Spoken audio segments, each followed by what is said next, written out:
نبداو نتناقشوا مع الدكتوره العبقريه عياشيه الماسونيه. ساديو ماني حبيبي، الملك يقيم في فرنسا، واحد يماه تسكن في فرنسا، زوج جدو عبد الحفيظ مدفون في فرنسا، ثلاثة الفرنسي يدخل لك ببطاقة التعريف الوطنية، أربعة أنت منضم المنظمة الفرنكوفونية، خمسة زيد وشنو تاني، هادو ما كاع ما كفاوكش. تما الملك ما حسيتوش، خليته يسكن في فرنسا، امير المؤمنين حامي المله والدين. وانايا بطال في فرنسا ولا ما نخدمش، نخلص بدراهم الفوسفات، لانه كاين نسبه كبيره تاخذها فرنسا من دراهم الفوسفات باش تحميك حق الفيتو في الصحراء الغربيه، وطائرات الميراج باش تقصف خوتك الصحراويين، والمستشارين العسكريين في 63 اللي دعموك انت في حربك ضد الجزائر.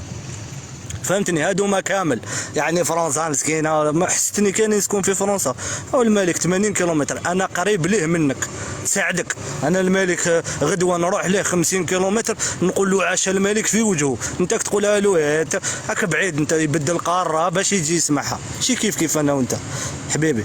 انتم راكم حايرين في احمد الشرعي هذا اللي قال لكم نحن كلنا اسرائيل. احمد الشرعي واسعد على وزن اسعد الشرعي، اسمح لي. احمد الشرعي انا بوريطه قال دماؤنا مختلطه باليهود وبدماء اليهود، والفيديو موجود. الحسن الثاني في الصفحه 153 من كتاب ذاكره ملك يصف المقاومه الفلسطينيه بالمقاومه الارهابيه، في الصفحه 153. انا عطيت لكم الصفحه ايضا، فهمتني؟ زيد واش كنتو تحكيو؟ والله العظيم غير شتتوا لنا الافكار يا اخوتي الكرام. اما بالنسبه للماسونيه، خوتي الجزائريين ابحثوا، والله انا ننصحكم. انا هكذا تصرى لي دوك نبحث في الماسونيه، نلقى الحسن الثاني كان ماسوني، نلقى محمد السادس كان ماسوني، نلقى فرنسا كي دخلت عطات لهم كاع وسام الصليب الفرنسي.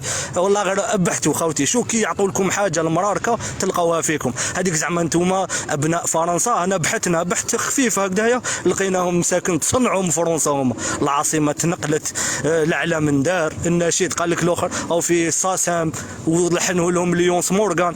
بحثوا خوتي صدقوني في الماسونيه هذه خصوصا، بحثوا عليها تلقاو المروك غارقه في الماسونيه. انا ما عنديش علم بالموضوع، ولكن ساديو ماني نشكرك على التدخل تاعك هذايا. واخترا واحد اخرى، لوم الملك ما تلومنيش، انا كي نسكن في فرنسا.